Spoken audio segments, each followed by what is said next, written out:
సువార్త 2వ అధ్యాయం 11వ వచనం. ఇక్కడ రాయబడిన మాట, దావీదు పట్టణమందు నేడు రక్షకుడు మీ కొరకు పుట్టి ఉన్నాడు, ఈయన ప్రభువైన యేసు క్రీస్తు అనే వాక్యం రాయబడి ఉన్నది. మరి దావీదు పట్టణంలో నేడు రక్షకుడు మీ కొరకు పుట్టి ఉన్నాడు అని రాయబడి ఉన్నది. హల్లెలూయా! రక్షకుడు పుట్టాడు అని సెలవించుచున్నది. ఎవరి కొరకు పుట్టాడంటే మనందరి కొరకు, మరి మానవులందరి కొరకు మరి రక్షకుడు పుట్టాడని వాక్యం సెలవిస్తున్నది. ఎవరయ్యా ఈ రక్షకుడు అనేది మనం ఆలోచిస్తే లేఖనాలు మరి ఈయన గురించి ఏమని రాయబడి ఉన్నాయంటే, ఈ రక్షకుడు అద్భుతకరుడు అని లేఖనాలు సెలవిస్తున్నాయి. హల్లెలూయా! పరిశుద్ధ లేఖనాలలో ఈయన గూర్చిన లేఖనాలలో చూస్తే మనకు అర్థమయ్యేది ఏంటంటే, మనకు దేవుడు బైబిల్ ఇచ్చాడు.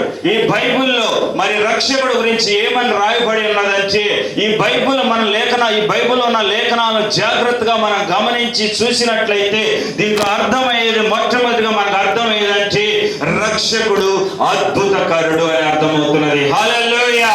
హల్లెలూయా!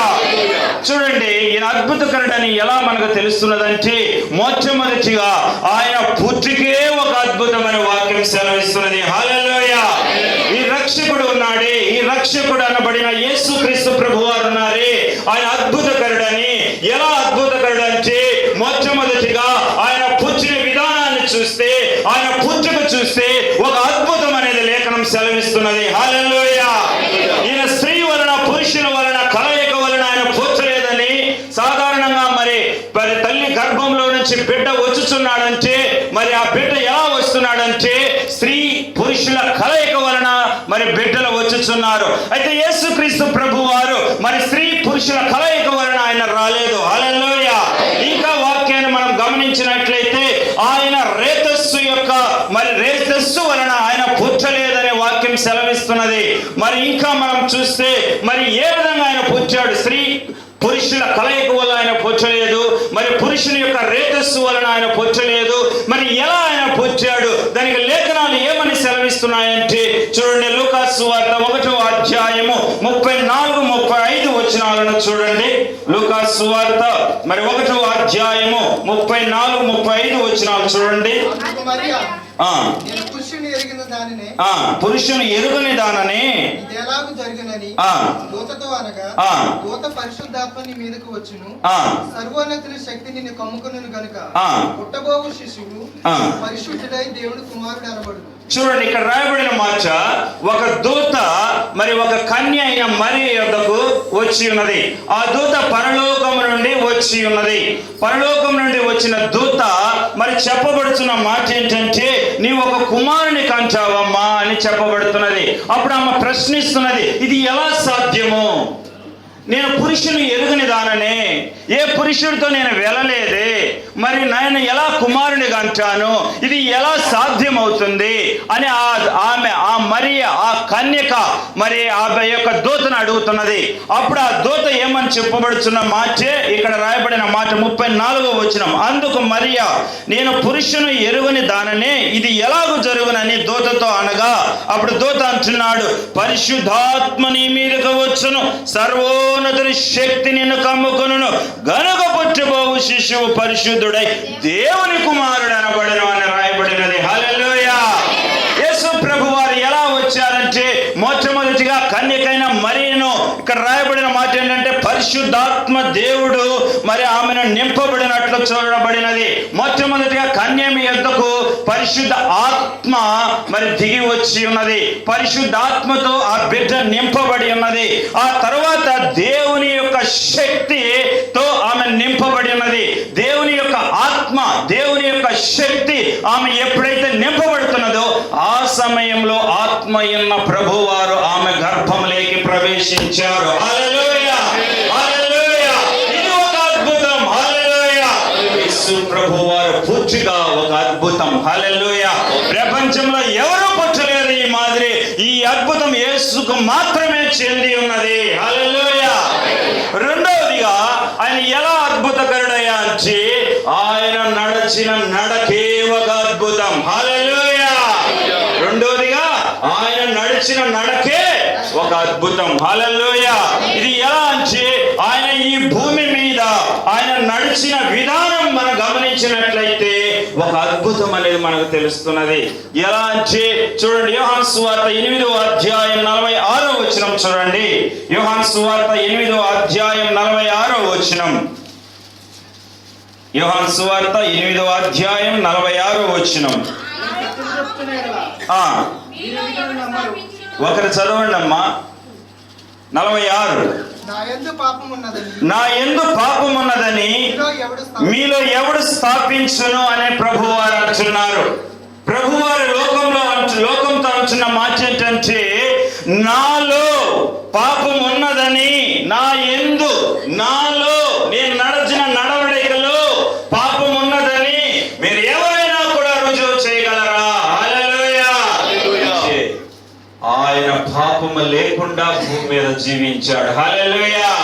33.5 సంవత్సరం ప్రభువారి భూమి మీద ఉన్నప్పుడు 33.5 సంవత్సరములో ఆయన ఏ పాపము చేయలేదు. హల్లెలూయా. మనం చేసిన పాపమంతా ఆయన ధరించుకున్నాడు గాని, ఆయన మోసాడు గాని, వ్యక్తిగతంగా ఆయన ఎక్కడా పాపం చేసినట్టు లేఖనంలో లేదు. హల్లెలూయా. ఆయన పవిత్రుడుగా జీవించాడు. ఆయన చూపులో పరిశుద్ధత ఉన్నది. హల్లెలూయా. ఆయన ఆలోచనలో పరిశుద్ధత ఉన్నది. హల్లెలూయా. ఆయన హృదయ తలంపుల్లో పరిశుద్ధత ఉన్నది. హల్లెలూయా. ఆయన నడిచిన మార్గములో, ఆయన వేసిన అడుగులో పరిశుద్ధత ఉన్నది. హల్లెలూయా. ఆయన మాటలో పరిశుద్ధత ఉన్నది. హల్లెలూయా. మన దేవుడు గొప్పవాడమ్మా. ప్రపంచంలో భూమి మీద ఎంతో మంది గొప్పవారు పుట్టారు కానీ ప్రతి ఒక్కరు కూడా ఏదో ఒక పాపం చేశారు కానీ యేసుక్రీస్తు ప్రభువారు మాత్రం ఒక్క పాపము కూడా చేయకుండా పరిశుద్ధుడుగా నడిచాడు. హల్లెలూయా. కాబట్టి ఆయన యొక్క నడవడిక పరిశుద్ధమైనది కాబట్టి ఆయన నడవడి కూడా ఒక అద్భుతమై ఉన్నది. హల్లెలూయా. మూడోదిగా ఆయన అద్భుతకరుడని మనం ఎలా చెప్పగలము అంటే, ఆయన చేసిన కార్యాలు చూసినప్పుడు అది అద్భుతంగా ఉన్నాయి. హల్లెలూయా. ఆయన చేసిన కార్యాలన్నీ అద్భుతాలే. హల్లెలూయా. చూడండి, ఆయన కార్యాలు మనం గమనించినట్లయితే చూడండి, ఆయన కార్యాలు చేసినప్పుడు అక్కడ ఉన్న ప్రజలంతా విభ్రాంతి చెందుతున్నారు, ఆశ్చర్యపోతున్నారు. ఇదేంటి, మేము ఎప్పుడు చూడలేదే, ఇది ఒక అద్భుతం జరుగుతున్నది, ఈయన ఎవరు? ఒక ప్రశ్న మిగులుతున్నది ఆయన చేసే అద్భుత కార్యాలను చూసి. హల్లెలూయా. చూడండి, మార్కు సువార్త 2వ అధ్యాయం 12వ వచనం చూడండి. అందరూ శ్రద్ధగా వినాలమ్మా. ఎంత వింటే అంత దీవెన. హల్లెలూయా. ఎంత దిక్కులు చూస్తే అంత నష్టం ఏర్పడుతున్నది. హల్లెలూయా. శ్రద్ధగా వినాలి. తక్షణమే వాడు లేచి పెట్టుకుని వారందరి ఎదురును నడిచిపోయిన కనుక వారందరూ విభ్రాంతి నొంది మనం ఇలాంటి కార్యములను ఎన్నడూ చూడలేదని చెప్పుకొంచు దేవుడిని మహిమపరిచింది. చూడండి, ఇక్కడ రాయబడిన మాట 2వ అధ్యాయం 12వ వచనంలో, తక్షణమే వాడు లేచి పరిపెత్తుకొని వారందరూ ఎదుట నడిచిపోయాను గనుక వారందరూ విభ్రాంతి నొంది. అక్కడున్న ప్రజలందరూ కూడా విభ్రాంతి చెందారు, ఆశ్చర్యపోతున్నారు. ఇది ఏంటి, మేము ఎప్పుడు చూడలేదు ఈ కార్యము అని వారు విభ్రాంతి చెందారు. మనం ఇలాంటి కార్యములను ఎన్నడూ చూడలేదే అని ప్రజలు మాట్లాడుతున్నారు. ఎలా సాధ్యం? ఒక అద్భుతం. హల్లెలూయా. యేసు ప్రభువారు ఒక అద్భుతం చేశారు. ఆ అద్భుతం ఏంటయ్యా అంటే, పక్షవాయు గలవాడు ఒకడు ఉన్నాడు. వాడి ఇంటిలో పక్షవాయు వచ్చిన పక్షవాయు వాడు ఏం చేస్తాడు? మన మాదిరి మాట్లాడలేడు, మన మాదిరి నడవలేడు, తన పని తాను చేసుకోలేడు. అతడు కాలు చేతులు పడిపోయాయి, మంచంలో పడి ఉన్నాడు. బ్రతికి ఉన్నానన్న పేరు మాత్రం ఉంది కానీ చచ్చిన వాడితో సమానంగా ఉన్నాడు. అతను అనుకుంటున్నాడు, నేను ఎందుకు బ్రతికి ఉన్నాను, నేను చచ్చిపోయినా బాగుండేది, నేను నడవలేను, నేను మాట్లాడలేను, నన్ను ఎవరు చూసుకునేవారు లేరు, నా పరిస్థితి ఏంటి అని బాధతో కృంగిపోతున్నాడు. అప్పుడు విన్నాడు యేసు ప్రభు వారు ఉన్నారని, ఆయన దగ్గరికి వెళితే బాగుపడతానని విని విశ్వసించారు. మరి అతనితో ఉన్నవారు 4 ఏర్పాటు చేసుకుని అతడు మంచం మీద, పరుపుతో కూడిన మంచం మీద అతను మోసుకొని వచ్చారు ప్రభు దగ్గరికి. ప్రభు దగ్గరికి వచ్చినప్పుడు మరి ప్రభు వారు ఆయన ఇంటిలో వాక్యం బోధిస్తున్నాడు. ఇలాగే ప్రజలందరూ నింపబడి మరి ఆ వాక్యాన్ని వింటున్నారు. వాక్యాన్ని వింటున్నారు, ప్రభు బోధిస్తున్నాడు. ఆ పక్షవాయుగాలను మోసుకొని వచ్చినప్పుడు లోపలికి రావడానికి స్థలం లేదు. ఇలాగే అందరూ కూర్చొని ఉన్నారు. అతను మోసుకొని రావడానికి, ప్రభు దగ్గరికి రావడానికి స్థలం లేదు. అప్పుడు వారు వెనక్కి పోలేదు. ప్రభు దగ్గర ఎలా అయినా ప్రభు దగ్గరికి తీసుకువెళ్ళాలి, అప్పుడు ఇతడు బాగుపడతాడు అనుకుని ప్రభు నిలబడి ఉన్న చోట పైకప్పు విప్పి వేసి అలాగే మంచముతో పరుపుతో అలాగే దించారు ప్రభు దగ్గర. హల్లెలూయా. వారి విశ్వాసమును ప్రభు చూశాడు. వారి విశ్వాసమును ప్రభు చూసి ఆయన ఏమంటున్నాడంటే, అక్కడ రాయబడిన మాట, నీవు లేచి 11వ వచనం చదవండి అమ్మా. పక్షవాయు గల వారిని చూచి నీవు లేచి నీ పరుపెత్తుకొని ఇంటికి పొమ్మని నీతో చెప్పుచున్నాను నేను. తక్షణమే వాడు లేచి పరుపెత్తుకొని వారందరి ఎదుట నడిచిపోయాను. హల్లెలూయా. ఒక అద్భుతం జరగాలంటే యేసులో నుంచి ఒక మాట వచ్చిందంటే నీ కుటుంబంలో ఒక అద్భుతం. హల్లెలూయా. నీలో ఒక అద్భుతం. హల్లెలూయా. నీ మార్పులో ఒక అద్భుతం. హల్లెలూయా. నీ బిజినెస్ లో ఒక అద్భుతం. హల్లెలూయా. యేసు దగ్గరికి రావాలి. ఎలా రావాలంటే విశ్వాసముతో రావాలి. హల్లెలూయా. ఇక్కడ రాయబడిన మాట ఏంటంటే, అతను చేసిన పాపాలు ప్రభు అక్కడ చూసి అతను గర్దించలేదు, కానీ ప్రభు పై ఉన్న విశ్వాసమును చూసి అంటున్నాడు, నువ్వు లే. హల్లెలూయా. నువ్వు పనుకోవడానికి వీలు లేదు, ఎందుకంటే నువ్వు రోగంతో ఉండడానికి వీలు లేదు, ఎందుకంటే నువ్వు అపవిత్ర ఆత్మతో నింపబడడానికి వీలు లేదు, ఎందుకంటే నువ్వు వచ్చినది సర్వశక్తి గల దేవుని ఎదుటికి. హల్లెలూయా. నువ్వు వచ్చినది సృష్టికర్త దేవుని ఎదుటికి. హల్లెలూయా. ఆయన సృష్టికర్త, ఆయన సర్వాధికారి దేవుడు. హల్లెలూయా. అంతే ప్రభు వారు చెప్పారు. వెంటనే చెప్పిన వెంటనే తక్షణమే అక్కడ రాయబడిన మాట, వెంటనే వాళ్ళకి ఒక శక్తి వచ్చింది. ఆ శక్తితో అతడు లేచి పరుపెత్తుకొని నడిచాడు, మంచం ఎత్తుకొని వెళ్ళిపోయాడు. వీళ్ళందరూ చూసి విభ్రాంతి చెందుతున్నారు. ఒక అద్భుతం. హల్లెలూయా. ఇంకా చూస్తే మత్తయి సువార్త 8వ అధ్యాయం 27వ వచనం చూడండి. మత్తయి సువార్త 8వ అధ్యాయం 27వ వచనం. ఆ మనుషులు ఆశ్చర్యపడి ఈయన ఎట్టివాడు, ఈయనకు గలియు సముద్రంలో లోబడుచున్నవని చెప్పుకునేది. ఇక్కడ రాయబడిన మాట మనం చూస్తే 27, ఆ మనుషులు ఆశ్చర్యపడి ఈయన ఎట్టివాడు, ఈయనకు గాలియు సముద్రమును లోబడుచున్నవే అని చెప్పుకున్నది. హల్లెలూయా. ఆశ్చర్యపోతున్నారు ప్రజలు. యేసు ప్రభు వారి కార్యములు చేస్తూ ఉంటే ఆ కార్యాలు చేసి కొంతమంది విభ్రాంతి చెందుతున్నారు, కొంతమంది ఆశ్చర్యపోతున్నారు. ఇక్కడ ఏంటంటే, అక్కడ ఆయనతో పాటు ఉన్నవారే, అక్కడ ఉన్నవారు శిష్యులు. యేసు ప్రభు వారు మరి సముద్రం మీద మరి ధోనిలో వారందరూ శిష్యులు ప్రభు వారు ప్రయాణం చేస్తున్నారు.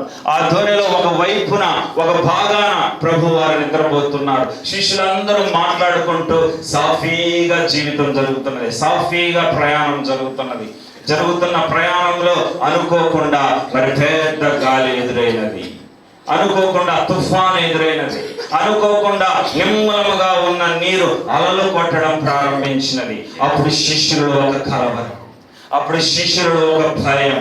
ఏంటంటే మేము నశించిపోతాం, మేము ఎక్కడే చనిపోతాం అని ఒక భయం, ఒక అవిశ్వాసంలోకి వెళ్ళారు. ఆ వెళుతూ ప్రభు దగ్గరికి వెళ్ళి, ప్రభువా మేము నశించిపోతున్నాం అని ప్రభువు లేపినప్పుడు ప్రభు వారు, ఎందుకు మీరు అవిశ్వాసం ఉంచుతారు, నేను ఉన్నాను కదా, మీరు ధైర్యంగా ఉండండి అని ప్రభువు లేచి ఆ గాలిని చూచి ఆ తుఫాన్ని చూచి వాటిని గద్దించగా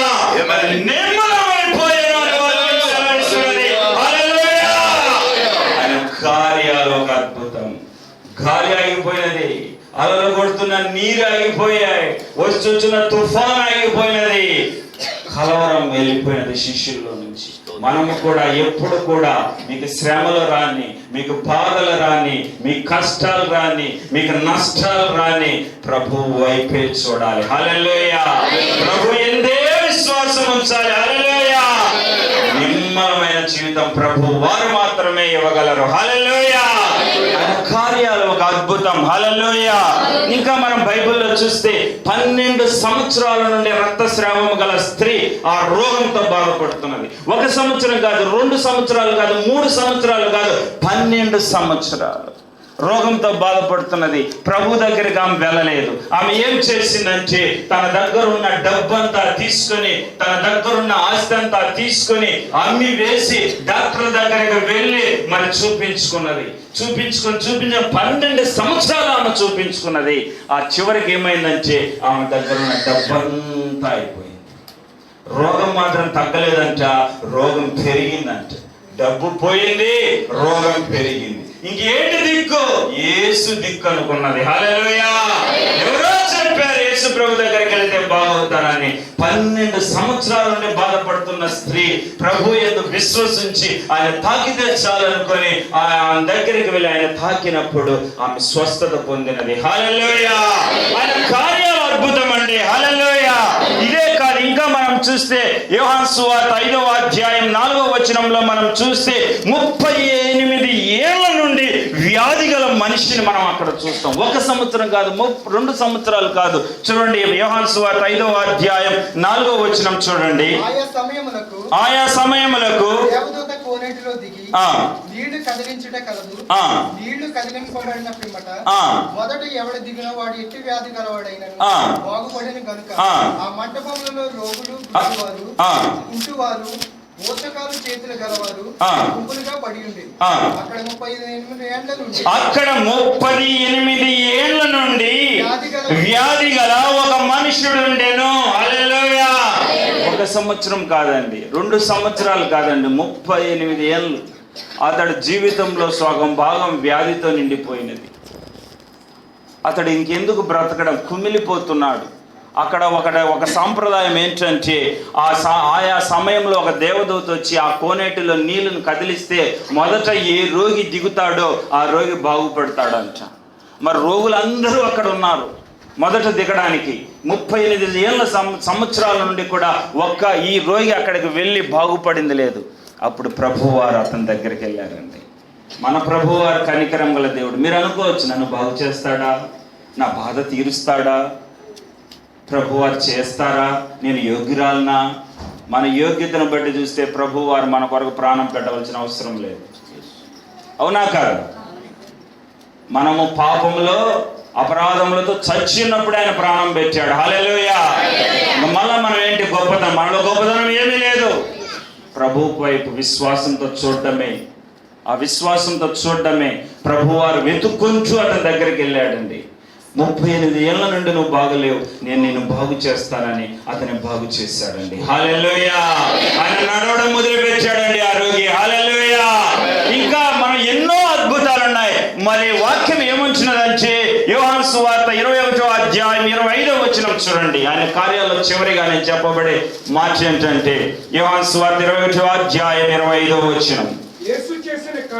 యేసు చేసిన కార్యములు ఇంకను అనేకములు కలవు. వాటిలో ప్రతి దానిని వివరించి రాసిన ఎడల అటు రాయబడిన గ్రంథములందు భూలోకమైనను చాలదని నాకు తోచుచున్నది. హల్లెలూయా. యేసు ప్రభువారు పరిచర్య ఎన్ని సంవత్సరాలు చేశారు? 3.5 సంవత్సరం. ఎన్ని సంవత్సరాలమ్మా? 3.5 సంవత్సరం ప్రభువారు మరి పరిచర్య చేశారు. ఈ 3.5 సంవత్సరంలో యేసు ప్రభువారు కార్యాలు చేశారు. మరి ఈ కార్యాలు శిష్యులు ఏమంటున్నారంటే ఆయన దగ్గర ఉన్న వారిలో ఆయన చేసిన కార్యాలు ఒక్కొక్కటి వివరించి రాస్తే అంట ఈ భూలోకం సరిపోదు. హల్లెలూయా. మనం అనుకుంటాం ఈ పరిశుద్ధ గ్రంథమే అని. ప్రభువారి పరిశుద్ధ గ్రంథంలో లేకుండా ఎన్నో అద్భుతాలు చేశారు. ఇది మనకు అర్థం అవడానికే, ఇది మన ప్రభు యొక్క శక్తిని తెలుసుకోవడానికే. హల్లెలూయా. పరిశుద్ధాత్మ దేవుడు నీ యొద్దకు వచ్చినప్పుడు అనేక విషయములు ఆయన బయలుపరచను అని వ్రాయబడి ఉన్నది. హల్లెలూయా. ఎన్నో విషయాలు ప్రభు వారు బయలుపరుస్తారు మనకు. హల్లెలూయా. చూడండి ఎంత అద్భుతం, ఆయన కార్యాలు అద్భుతం. హల్లెలూయా. ఇంకా ఏంటి ఆయన గురించి అద్భుతం అంటే ఆయన మరణించడమే ఒక అద్భుతం అండి. హల్లెలూయా. చూడండి మత్తయి సువార్త 26వ అధ్యాయం 28వ వచనం చూడండి. మత్తయి సువార్త 26వ అధ్యాయం 28వ వచనం. ఇది నా రక్తము అనగా పాప క్షమాపణ నిమిత్తము అనేకుల కొరకు చిందింపబడుచున్న నిబంధన రక్తము. నా తండ్రి రాజ్యములో మీతో కూడా నేను ఈ ద్రాక్షారసము క్రొత్తదిగా త్రాగు దినము వరకు ఇకను దాన్ని త్రాగనని మీతో చెప్పుచున్నాను. రాయబడిన ఏంటంటే ఇది నా రక్తము అనేకుల కొరకు పాప క్షమాపణ నిమిత్తం చిందింపబడిన నా రక్తము, క్రొత్త నిబంధన యొక్క రక్తము. హల్లెలూయా. అని ఎలా మరణించాడంటే పాపులందరి కొరకు ఆయనలో ఉన్న రక్త బొట్టంతా కాల్చి మరి చచ్చిపోయాడండి. హల్లెలూయా. అచ్చివాడు ప్రపంచంలో ఎవరు లేరు. ఒక మంచి మనిషి కొరకు ఒక మంచి మనిషి చనిపోవడం అరుదు ఈ కాలంలో. మరి పాపులందరి కొరకు, ప్రపంచంలో పుట్టిన మనుషులందరి కొరకు, పాపుల కొరకు, అపరాధుల కొరకు వారిని విడిపించడానికి ప్రభువారు ఆయన శరీరంలో ఉన్న రక్తమంతా కార్చి ఆయన ప్రాణాన్ని విడిచిపెట్టారు. హల్లెలూయా. ఆయన మరణం ఒక అద్భుతం. హల్లెలూయా. లేఖనం ఇంకా ఏమంటున్నదంటే లూకాసు సువార్త 24వ అధ్యాయం 5వ వచనం చూడండి. లూకాసు సువార్త 24వ అధ్యాయం 5వ వచనం. వారు భయపడి ముఖములను నేలమోపి ఉండగా మీరు సజీవుడైన వారిని మీరెందుకు మృతులలో వెతుకుచున్నారు? సజీవుడైన వారిని మీరు ఎందుకు మృతులలో వెతుకుచున్నారు? ఆయన ఇక్కడ లేడు, ఆయన లేచి ఉన్నాడు. హల్లెలూయా. ఆయన లేడు ఒక అద్భుతం అండి. హల్లెలూయా. ఆయన పునరుద్ధానం ఒక అద్భుతం అండి. హల్లెలూయా. ప్రపంచంలో చనిపోయారు, తిరిగి లేచారు, మరలా చనిపోయారండి. అయితే మన ప్రభు వారు మాత్రం మనందరి కొరకు చనిపోయాడు, 3వ దినమున తిరిగి లేచాడు. ఇప్పుడు వరకు ఆయన జీవిస్తూనే ఉన్నాడు. హల్లెలూయా. ఆయన మరణము లేనివాడండి. హల్లెలూయా. ప్రకటన గ్రంథం 1వ అధ్యాయం చూడండి. ప్రకటన గ్రంథం 1వ అధ్యాయము 18వ వచనం చూడండి. నేను మొదటి వాడను, కడపటి వాడను, జీవించు వాడను, మృతుడనైతిని గాని ఇదిగో యుగ యుగములు సజీవుడనై ఉన్నాను. హల్లెలూయా. యేసుక్రీస్తు ప్రభువు సజీవుడు. ఆయన చనిపోయాడు మన కొరకు, ఆయన తిరిగి లేచాడు. మరలా ఆయన చాలిపోలేదండి. లాజరు చనిపోయాడు, ప్రభు 4వ దినమున లాజరు లేపాడు, బ్రతికాడు. మళ్ళా కొంతకాలం లాజరు చనిపోయాడు. వెధవరాల కుమారుడు ఏలియా, మరి ఆ వెధవరాల కుమారుడు చనిపోయినప్పుడు ఏలియా లేపాడండి. మరలా ఆ కుమారుడు బ్రతికాడండి, మళ్ళా చనిపోయాడండి. ఇలా బైబిల్ అనేకులు దేవుని బిడ్డలు మరి చనిపోయినప్పుడు దేవుని బిడ్డలు వారిని లేపారు. తబిత ఆ బిడ్డ చనిపోయినది, పేతురు వారు లేపారు, మరలా ఆ బిడ్డ చనిపోయినది. అయితే యేసు ప్రభు వారు అలా కాదండి. ఒకసారి మన అందరి కొరకు చనిపోయాడు, 3వ దినమున మన అందరి కోసం లేచాడు. యుగ యుగాలు ఆయన జీవించుచున్నాడు. హల్లెలూయా. ఇటువారెవరు లేరు. ఆయన మరణం ఒక అద్భుతం, ఆయన తిరిగి లేయడం ఒక అద్భుతం, ఆయన కార్యాలు ఒక అద్భుతం, ఆయన పుట్టుక ఒక అద్భుతం. హల్లెలూయా. అలాగే ఆయన రాకడ ఒక అద్భుతం. హల్లెలూయా. ఆయన 1000 ఏళ్ల పరిపాలన ఒక అద్భుతం. హల్లెలూయా. ఇవన్నీ కూడిన యేసు ప్రభువుని చూసి మనకు అర్థమయ్యేది ఏంటంటే ఆయన అద్భుతకరుడు. హల్లెలూయా. యేసు ప్రభు వారు ఎవరయ్యా? రక్షకుడు ఎవరయ్యా అంటే ఆయన అద్భుతకరుడు. హల్లెలూయా. ఆయన పుట్టుకలో అద్భుతం ఉంది. హల్లెలూయా. ఆయన నడవడికలో అద్భుతం ఉంది. హల్లెలూయా.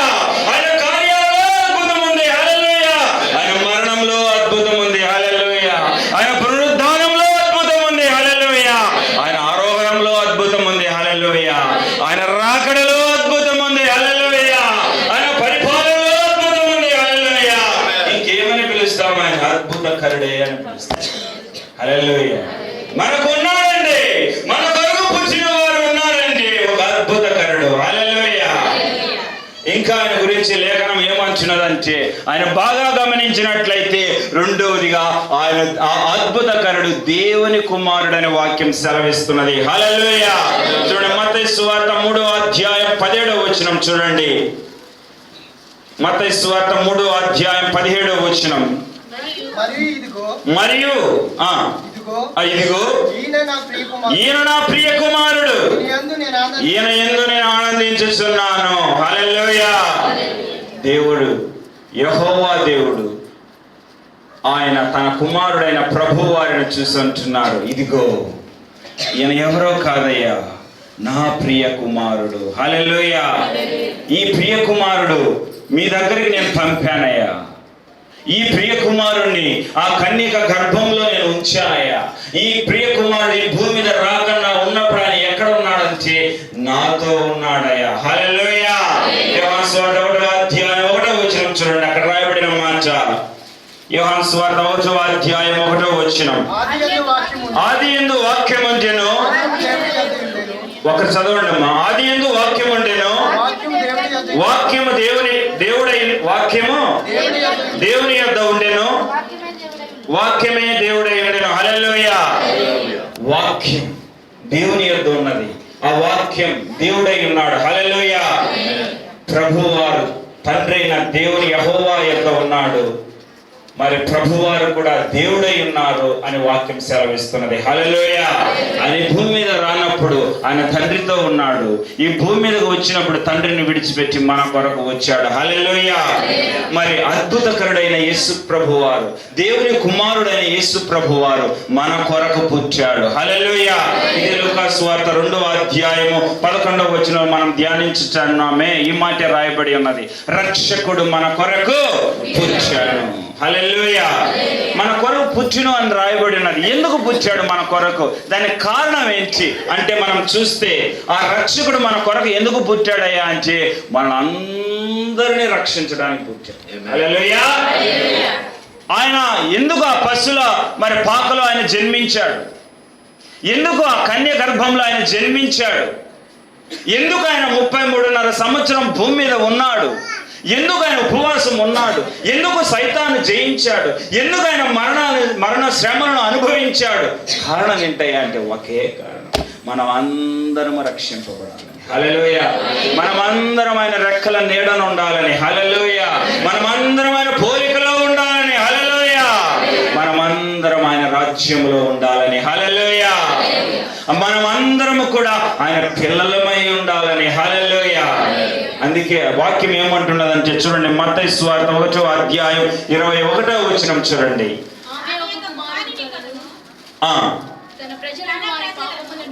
ఆయన ఒక కుమారుని కనును, తన ప్రజలను వారి పాపముల నుండి ఆయనే రక్షించును గనుక యేసు అని పేరు పెట్టుదురు. ఆ రాయబడిన మాట ఏంటి? తన ప్రజలను వారి పాపముల నుండి రక్షించును.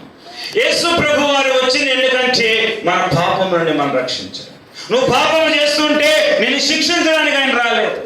నువ్వు పాపం చేస్తుంటే ఆ పాపాన్ని బట్టి తీర్పు తీర్చడానికి ఆయన రాలేదు. అలాగ వచ్చింటే వ్యభిచారం మందు పట్టబడిన స్త్రీని ఆయన ఏం చేసేవాడంటే శిక్షించేవాడు. ఆయన అలా శిక్షించలేదే. అమ్మా, ఎవరు నిన్ను శిక్షించలేదా? నేను కూడా నిన్ను శిక్షించను కానీ ఇక వెళ్ళి పాపము చేయకమ్మా. చూడండి ఎంత ప్రేమ పాపిపై యేసు ప్రభు వారికి, ఎంత ప్రేమ. మనం చూస్తాం, పాపం చూస్తే చాలా అసహించుకుంటాం. ఆయన ప్రేమిస్తాడు, పాపను రక్షించడానికి ఆయన వచ్చాడు. హల్లెలూయా. నిన్ను పాపను శిక్షించడానికి ఆయన రాలేదు, ఇంకొక తరుణం ఉంది శిక్షించడానికి. ఇప్పుడైతే కృపాకాలం. హల్లెలూయా. రక్షించడానికి వచ్చాడు. హల్లెలూయా. ఈ నామంలోనే రక్షణ ఉంది. హల్లెలూయా. మనం అనుకో ప్రపంచంలో ఎన్నో నామాలు ఉన్నాయి భూమి మీద, అయితే రక్షణ అనేది యేసు నామంలోనే ఉంది. హల్లెలూయా. కొంతమంది అంటారు అక్కడికి వెళితే ఇక్కడికి వెళితే మరి నీ పాపాలన్నీ క్షమింపబడతాయంట. అంత ట్రాష్. ఎక్కడ క్షమింపబడవు? యేసు నామంలోనే క్షమింపబడతాయి. విముక్తి అనేది యేసు నామంలోనే ఉన్నది. హల్లెలూయా. విడుదల అనేది యేసు నామంలో ఉన్నది. హల్లెలూయా. ఒక మనిషి తన పాపము నుండి విడువబడాలంటే ఆ మనిషిలో యేసు కాచిన రక్తం ప్రోక్షింపబడాలి. హల్లెలూయా. అందుకే ఆయన యొక్క అపోస్తలుడు ఆ రాయబడిన మాట 4వ అధ్యాయం, అపోస్తలుల కార్యం 4వ అధ్యాయం 12వ వచనంలో రాయబడిన మాట అదేనండి. అపోస్తలుల కార్యములు 4వ అధ్యాయం 12వ వచనం. మరి ఎవని వలన రక్షణ కలగదు, ఈ నామముననే మనము రక్షణ పొందవలెను గాని ఆకాశము క్రింద మనుషులలో ఇయ్యబడిన మరి ఏ నామమున రక్షణ ఆకాశం ఉంది, క్రింద భూమి ఉంది. ఈ భూమిలో ఎంతో మంది పుట్టారు. పుట్టిన ఎన్నో పేర్లు ఉన్నాయి. ఏ పేరులో రక్షణ లేదండి, ఒక యేసు నామంలో తప్ప. హల్లెలూయా! ఆ పవర్ యేసులో ఉంది. హల్లెలూయా! ఆ శక్తి యేసులో ఉంది. హల్లెలూయా! కాబట్టి మీరు చనిపోయినంత వరకు ఆ నామమును వదిలిపెట్టకుండా నమ్మకంగా మనం ఉండాలి. హల్లెలూయా! ఇంకా మీరులో ఎవరైనా రక్షింపబడకుండా ఉంటే ఈ దినమే రక్షణ పొందడానికి మీరు ప్రయత్నం చేయండి. యేసు ప్రభు వారు ఆయన నీ కొరకు నిన్ను ఇంకా ప్రేమిస్తున్నాడు. నువ్వు ఎంత పాపివైనా సరే ఆయన నిన్ను ప్రేమిస్తూనే ఉన్నాడు. ఎలా? నా బిడ్డ ఈ రోజన్నా పాపం వదులుతుంది, నా బిడ్డ ఈ రోజన్నా అబద్ధాలు ఆడడం వదిలేస్తుంది, నా బిడ్డ ఈ రోజైనా మందు త్రాగడం వదిలేస్తాడు, నా బిడ్డ ఈ రోజైనా విగ్రహాల నుంచి బయటపడుతుంది. ఆయన ఎదురు చూస్తున్నాడు. నా బిడ్డ ఈ రోజైనా తన వ్యభిచారమును విడిచిపెడుతుంది. ఆయన ఎదురు చూస్తున్నాడు. ఆయన ప్రేమిస్తున్నాడమ్మా నిన్ను. నువ్వు ప్రేమించకపోయినా ఆయన వాక్యానికి విరోధంగా నువ్వు అడిగి వేసినా స్టిల్ ఆయన ఇంకా నిన్ను ప్రేమిస్తూనే ఉన్నాడు. ఈ దినము నా బిడ్డ మారుతుంది. హల్లెలూయా!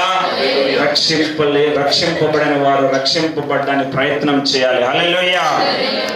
జక్కయ్య జీవితాన్ని చూడండి. లూకాసు వార్త 19వ అధ్యాయం 9వ వచనంలో మనం చూస్తే అక్కడ రాయబడిన మాట, ప్రభు వారు అంటున్నారు, ఇతడు అబ్రహాము కుమారుడే, ఎందుకనగా నేడు ఈ ఇంటికి రక్షణ వచ్చి ఉన్నది. హల్లెలూయా! జక్కయ్య, ఆ ఇంటికి రక్షణ వచ్చింది. యేసు ప్రభు వారు రక్షణ ఇచ్చారు ఆ ఇంటికి. జక్కయ్యకి రక్షణ ఇచ్చాడు. కారణం ఏంటి? యేసు ప్రభు ఆ ఇంటికి రక్షణ ఇవ్వకపోతే వారందరూ నశించిపోయేవారు. ధనవంతుడు పాతాళలోకంలో ఏ విధంగా నశించిపోయాడో జక్కయ్య ఆ విధంగా పాతాళలోకంలో నశించిపోవాల్సి వచ్చేది. అయితే జక్కయ్యను ప్రభు వారు ప్రేమించి తనకు రక్షణ అనుగ్రహించారు. హల్లెలూయా! జక్కయ్యకి రక్షణ అనుగ్రహించడానికి కారణం ఏంటంటే 3 కారణాలు ఉన్నాయండి. ఒకటి ఏంటంటే ఆయన ప్రాణం తహతహలాడుతున్నది. ప్రభు వారు ఆ మార్గంలో వెళుతుంటే ఆయన చూడాలని. అతను పాపే. అతడు మరి ట్యాక్స్ కలెక్టర్. ప్రజల దగ్గర అనేకమైన ట్యాక్స్ వసూలు చేసి మరి ప్రజలను పీడించి, మరి ఇప్పుడు వడ్డీ వ్యాపారస్తులు 10 దినాలు 20 దినాలు పీడించి మరి వారి రక్తాన్ని ఎలా త్రాగుతున్నారో అలాగే ఆనాడు జక్కయ్య అలాగే మనుషులను పీడించి డబ్బు సంపాదించాడు. జనాలందరూ ఆ జక్కయ్యను చూసే పాపి అనేవారు. అయితే ఆ జక్కయ్య ప్రభువుని చూడాలనే ఆశ కలిగినది. హల్లెలూయా! ప్రభువుని చూస్తూనే ప్రభు వారు అంటున్నారు, జక్కయ్య నేను ఇంటికి దినాన్ని వస్తున్నాను. హల్లెలూయా! అప్పుడు జక్కయ్య ఏమన్నా అంటే రా ప్రభు అన్నాడు, కానీ నాకు వద్దు ప్రభు అని అనలేదు. ప్రభువుని స్వీకరించాడు. హల్లెలూయా! తర్వాత ఏం చేశాడంటే మారు మనసు పొందాడండి. హల్లెలూయా! అప్పుడు వరకు చేయించిన ఆ పాపాన్ని ఆపివేశాడు. ప్రభుతో వెంటనే ప్రభుతో అన్నాడు, ప్రభువా ఇప్పుడు వరకు అన్యాయంగా ఎవరి దగ్గరైనా డబ్బు తీసుకుంటే వారికి మరలా డబ్బు తిరిగిస్తా. నా ఆస్తిలో సోదం బీదలకు ఇచ్చేస్తాను. తాను చేసిన తప్పు అంతటిని అక్కడ మారు మనసు పొందాడు. ఈ 3 కారణాలు జక్క యొక్క జీవితంలోకి రక్షణ అనేది రావటానికి కారణమైంది. హల్లెలూయా! మీరు కూడా ప్రభు వారిని స్వీకరిస్తున్నారు. చాలా మంది పాపాన్ని విడిచిపెట్టట్లేదు. అది నిజమైన రక్షణ కాదది. పాపాన్ని విడిచిపెట్టాలి. కొంతమంది అయితే ప్రభు వారిని నమ్మారు, పాపాన్ని విడిచిపెట్టారు, రక్షణ పొందారు. అయితే ఆ రక్షణలో నమ్మకంగా లేకుండా ఉన్నారు. ఆ రక్షణ విడిచిపెట్టేస్తున్నారు. ఆ రక్షణలో నమ్మకంగా లేక మరి ఉన్నారు. అటువంటి వారికి వాక్యం ఏమంటున్నదంటే చూడండి, హెబ్రీయులకు రాసిన పత్రిక 2వ అధ్యాయము 1వ వచనం నుండి 3వ వచనం వరకు చూడండి. కావున మనము వినిన సంగతులను విడిచిపెట్టి కొట్టుకుని పోకుండానట్లు వాటి యందు మరి విశేష జాగ్రత్త కలిగి ఉండవాలి. ఎందుకనగా దేవదూతల ద్వారా పలుకుబడిన వాక్యము స్థిరపరచబడినందున ప్రతి అతిక్రమమును అవిధేయతను న్యాయమైన ప్రతిఫలం పొంది ఉండగా ఇంత గొప్ప రక్షణను మనం నిర్లక్ష్యం చేసిన ఎడల ఎలా తప్పించుకుందామో ఒక క్వశ్చన్ మార్క్ పెట్టాడండి పౌలు వారు. ఇక్కడ రాయబడిన మాట ఏంటంటే ఇంత గొప్ప రక్షణను మనము నిర్లక్ష్యము చేసిన ఎడల ఎలాగో తప్పించుకుందాము. ప్రభు వారు మీకు రక్షణ ఉచితంగా మన అందరికి ఇచ్చాడు.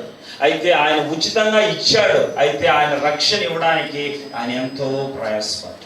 హల్లెలూయా! ఆయన ఎంతో శ్రమ పడ్డాడు. హల్లెలూయా! ఆయనకేం కర్మ?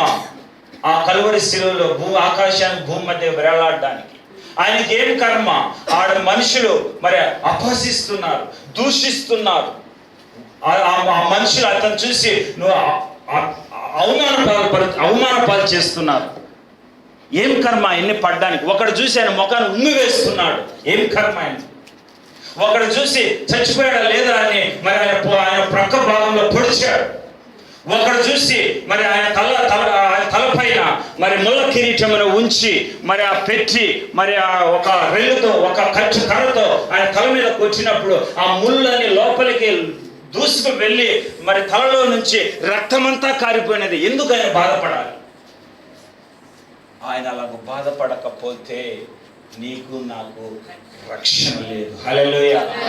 అలా ఆయన బాధపడకపోతే ఈ రోజు మనం సంతోషంగా ఉండలేము. హల్లెలూయా. ఆయన బాధపడకపోతే స్టెఫన్ ఈనాడు పరదైసులో ఉండేవాడు కాదు. హల్లెలూయా. మనం చచ్చిపోతే పరదైసులో మనం ఉండేవాళ్ళం కాదు. ఆయన బాధ పొందాడు మన కొరకు. హల్లెలూయా. ఆ బాధను జ్ఞాపకం చేసుకోవాలి మనం. ఆయన ప్రభు నిజంగా మనం ఒకరిని ప్రభువును ప్రేమిస్తే రక్షణ నిర్లక్ష్యం చేయం.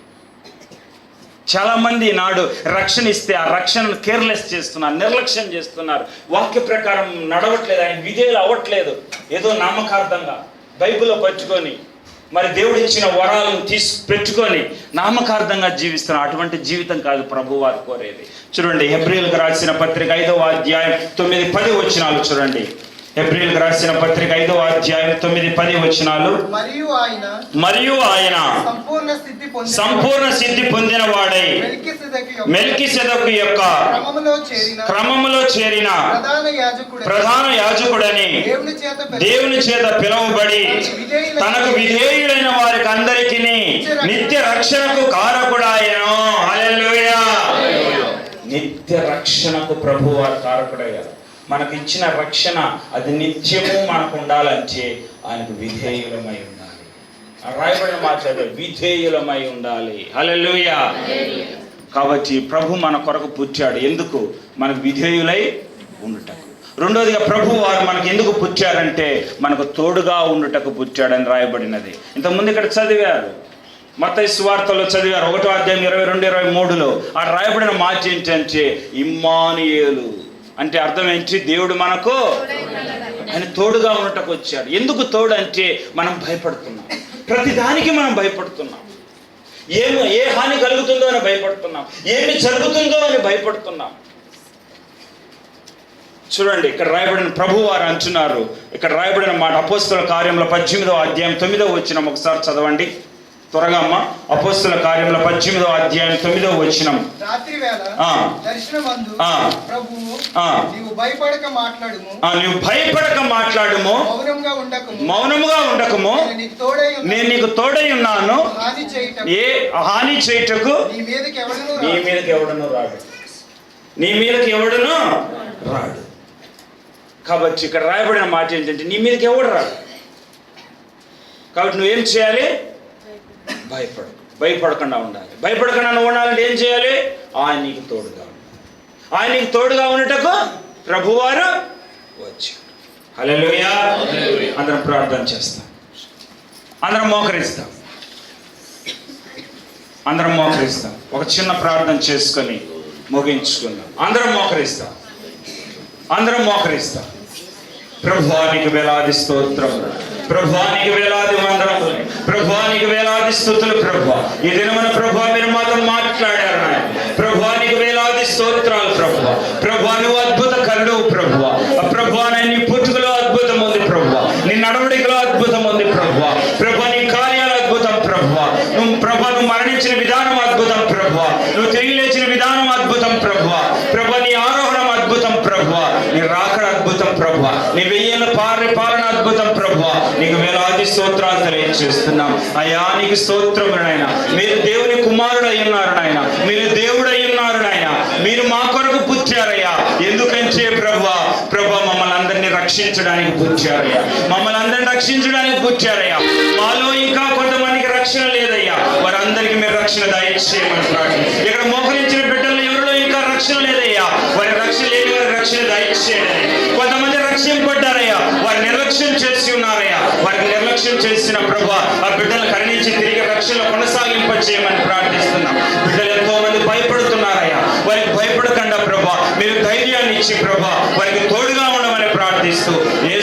నామములో ప్రార్థిస్తున్నాను పరమ తండ్రి. అందరికి వందనాలమ్మా.